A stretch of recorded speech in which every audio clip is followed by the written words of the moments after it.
Malamang, nakita ko na. Pinlan.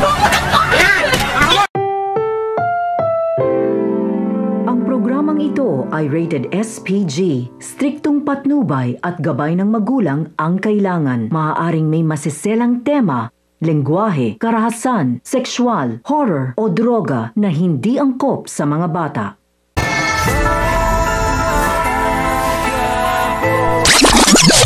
Magugulat si Don Julio sa biglaang pagkumusta ni Olga tungkol sa anak ni Ramon, at dito malalaman ni Olga na pinaglilihiman siya ng mag-ama. Kaya naman inutos niya sa kanyang tauhan na bumalik sa Quiapo upang hanapin ang anak ni Ramon at wag umano itong magpakita kay Ramon. Sa kabilang banda, mapipilitan na si Mang Marsing na gawin ang bundol kotse dahil wala na nga siyang pamimilian, at ginigipit na siya ni Roda dahil kinakailangan umano nitong makabayad bago matapos ang araw na ito.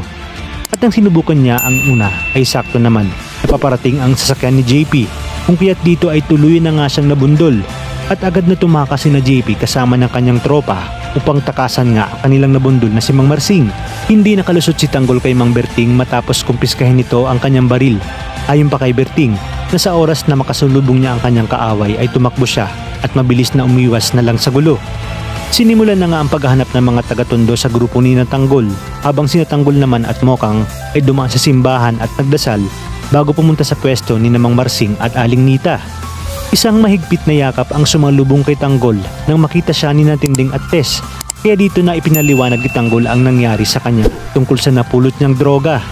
At habang sila ay kinakausap ni Tess, ay nakita naman sila ng mga taga-Tondo, kung kaya't inabangan sila ng grupo.